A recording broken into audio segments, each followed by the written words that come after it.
Hey, what's up everyone? I'm Andrew, and in this video we have a laptop that I got it for free. And this is Toshiba Tecra M5, a laptop with a beautiful old square-shaped design. The laptop case is in a very nice condition. The case isn't broken and it's still good. But this laptop has a few problems. The display is broken, but the bezel and the upper case are still fine. And from the bottom side, I can see that there is no RAM and no disk. Now, I remove the battery and I grab my tools. The disk caddy is still here, except the screws. The disk probably is removed because of the security reasons, and this is very usual.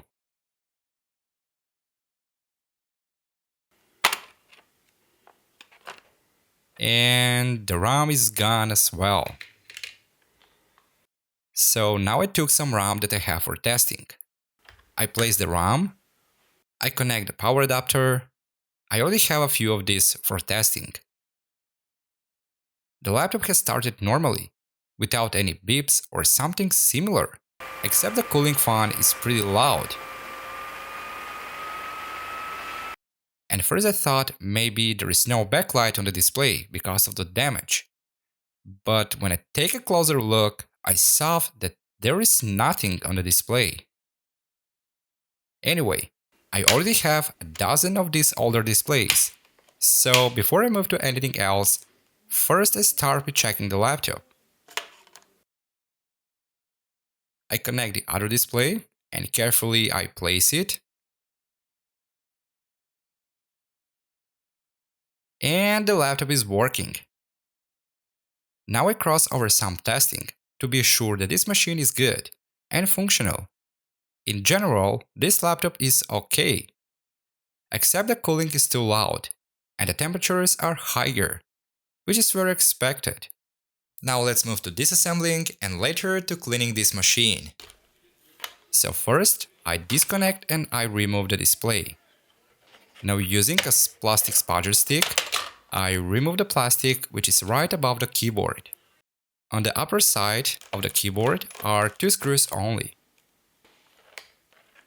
Here the flex cable from the keyboard is going under this metal cover.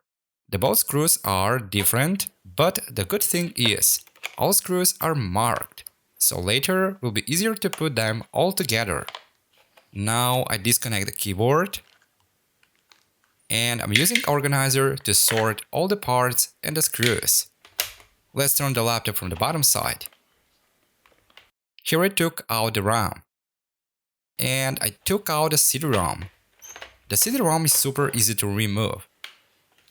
Now let's remove all the screws from the bottom of the case. Here all the screws have marks as well, like F16 or F6 or S4.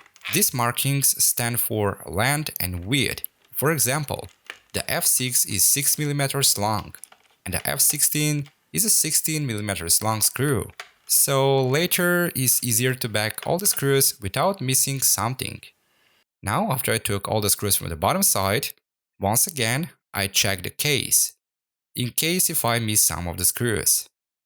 Now let's turn the laptop from the other side, and here on the palm rest we have 3 more screws. These laptops are a little bit tricky to disassemble. So first I need to disconnect all the visible cables. Now carefully, I start with splitting the plastic from the back side of the laptop. I start from the back side because on the front side, other cables are not visible. So this thing is a little bit upside down. And this is how this machine was built. The motherboard and the rest of the hardware are mounted on the bottom case, and all cables and the display are on the palm rest and the upper part. This is very usual with older hardware. Now, to split the both, we need to remove a few more screws, the plastic cover and the Wi-Fi together with antenna cables.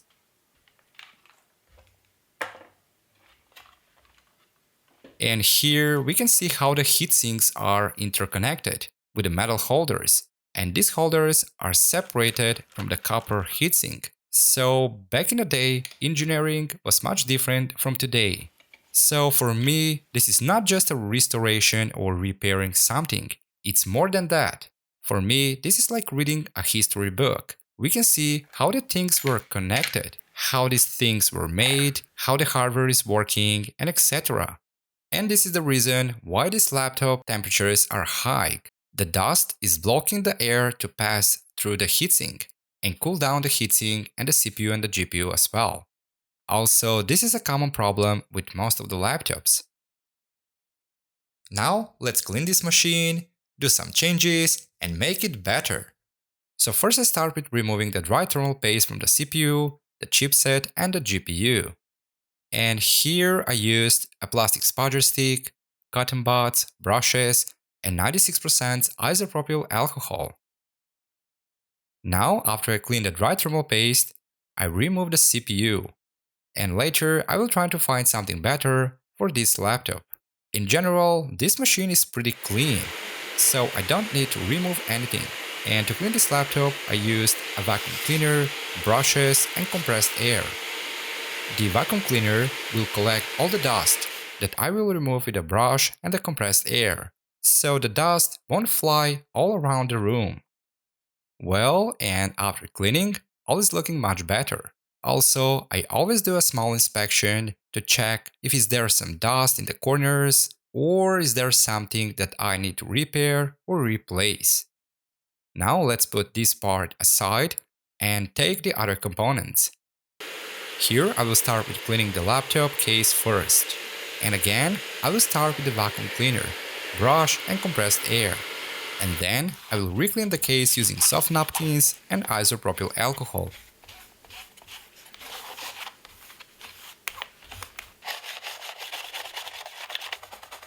Well, and after I cleaned the whole case, together with all cables, I took some plastic cosmetic products.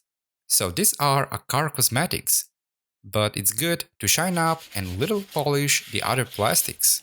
Also, I have to be careful around the stickers, because I want to save all of them. Also, the stickers are giving an additional retro charm to this machine. The CD-ROM looks fine, and the thing is still functional, just it's a little bit dusty.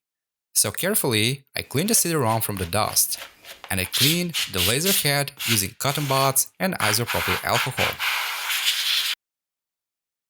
After the CD-ROM, I took the display. The display has some dust on it, but in general is pretty okay. Here, I use glass cleaner, but mixed with isopropyl alcohol. Gently with hand, I apply the mixture over the display, and then using a soft napkins, I start with cleaning.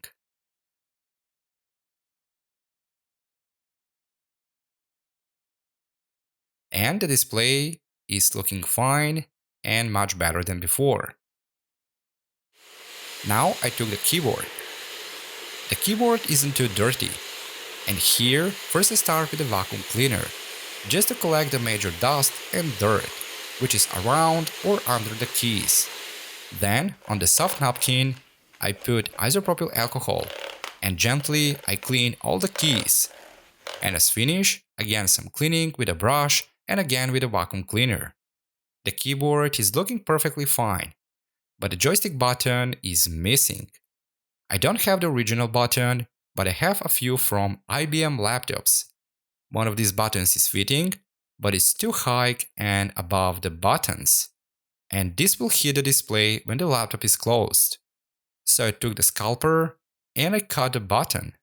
Now I used universal glue that won't damage or melt the plastic, and I stick the button to the small joystick button on the keyboard. And the last on the list is the cooling fan. So here first I used a brush to clean the dust from the inside and the outside. And then I wash the whole cooling fan using 96% isopropyl alcohol. Also, I wash the CPU and the GPU heatsink as well, and the both are almost like a new ones. So now everything is ready for assembly.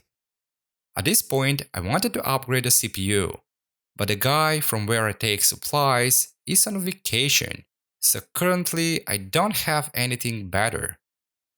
Also currently I have a Cooler Master Thermal Paste, which is packed in a very useless package. So applying this paste is not good as needs to be. But anyway, I managed to do it as supposed to be. Well, and let's continue with assembling.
Now, before I place the final covers, let's make some upgrades.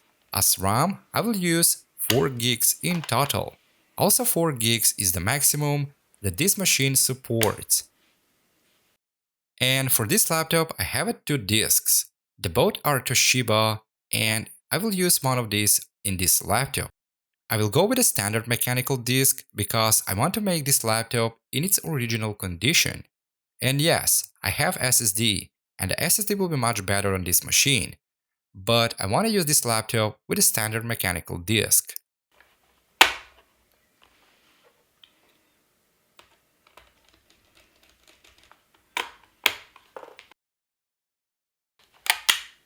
And as final, I place the battery. I connect the power adapter, and great, this machine has started normally.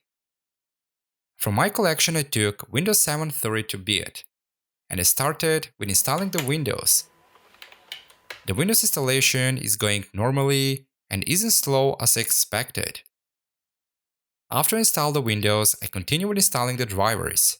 And this took me back in time, especially when I started installing the NVIDIA drivers. Also, I was a little surprised when I found that I can use the latest Mozilla browser, which is pretty nice. And after making all these changes, this is the final result.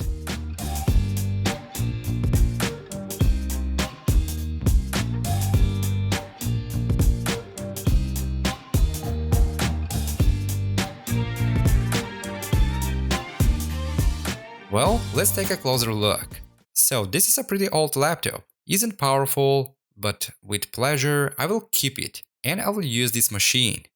The web browsing is going slow but isn't impossible, and I can watch videos in a 360p. So basically this machine is like a window to the past. It's like a time machine. Whenever I start some games, I can see how the games were designed before and how the game physics worked before. So here we're watching in a very beginning in a graphics evolution. Also playing older games with a square-shaped display. Also playing some older games with these square-shaped displays is much different experience because most of the older games were made for these low-resolution displays and this aspect ratio. So when I play some older games on some older laptops or computers, it's a totally different charm. And I almost forgot, the battery in this machine is still keeping well. It keeps about 1 hour to 1 hour and 10 minutes. Plus, in this time, about 20 minutes, I play some games. I play the GTA San Andreas. Well, and this is all about this Toshiba Tecra M5. I hope you enjoyed watching this video, and I hope this video will give some inspiration and ideas to back in function some older hardware and use it, and also have a great fun with it. Thanks for watching this video, and I'll see you in the next one.